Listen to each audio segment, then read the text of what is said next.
For improved system performance, long-term financial returns, and less risk on your PV projects, look to the proven performance of DuPont Materials and Solutions.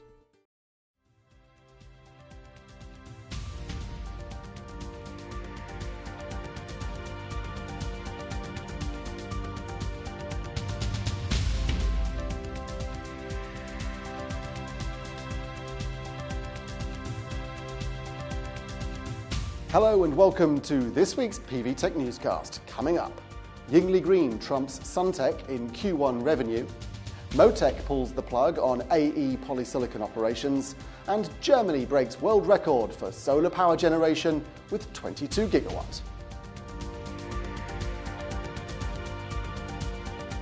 Yingli Green and Suntech Power Holdings are locked in a battle for market leader bragging rights. The PV industry could be witnessing the emergence of a new solar superpower after Yingli posted its first quarter 2012 revenue results of $500 million, trumping Suntech's $410 million. The revenue generated by Yingli is a new record and a 44.4% increase from their fourth quarter of 2011. The company attributed the majority of sales, 80%, to Germany and the US. The management team expressed uncertainty towards the market climate later in the year, but say they remain optimistic. Solar shakeouts seem to be the order of the day. The first casualty is Motech Industries' subsidiary AE Polysilicon Corporation in Pennsylvania. With polysilicon spot prices heading for a new low of $20 per kilo, well below small polysilicon producers' production cost levels, Motech has decided to exit the sector, shutting down and selling its assets. Layoffs are imminent, pending approval by the stockholders of AEP. The second casualty is the former BP solar module assembly plant, resurrected by Silex Systems to provide modules in the Australian market. Silex Systems said that it couldn't operate the facility on a profitable basis as market demand in Australia had waned. Finally, we have Swiss-based VHF-Technologies, better known under its product branding as Flexcell. It has stopped production of its flexible thin film products and reduced its headcount to around 50.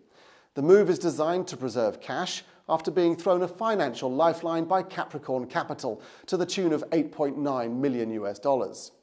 Reports say that the cash injection will provide about 4 months' worth of liquidity before looming bankruptcy. Oerlikon Solar hasn't had much luck lately either, with yet another of its customers filing for insolvency. Pramac has been forced out after shareholders rejected management proposals over restructuring the company following losses of over €94 million last year. The diversified firm had been a customer of Oerlikon Solar since 2008. Pramac had a 30-megawatt end-to-end turnkey line using Oerlikon's micromorph technology. Another Oerlikon Solar customer, Inventux, filed for bankruptcy last month, while in the same month, Auria Solar said it was exiting Taiwan's emerging stock market, and according to financial filings, it has been posting losses for several years. Also in May, Taiwan-based Green Energy Technologies said it would allocate staff and other resources away from its A-Si thin film operations. Green Energy Technology had been a customer of Applied Materials, Sunfab, turnkey thin film technology. In late March this year, Spain-based customer of Oerlikon Solar, Gadir Solar, also closed its doors. And now crossing over to the Middle East. With solar power generation on the rise in the region and Africa, companies like Qatar Solar Technologies are cashing in. Qatar Solar has secured financing for the construction of a $1 billion polysilicon manufacturing plant from local bank Masraf Al Rayan. Qatar Solar aims to increase production to become one of the world's leading integrated solar companies, working in line with the Qatar National Vision 2030. And finally, last weekend saw another record being broken. With highs of 23 degrees Celsius and cloudless blue skies, Germany hit the 22 gigawatt mark, helping the country meet nearly 50% of its midday electricity needs. This has been estimated to equal the same amount of power generated by 20 nuclear power plants.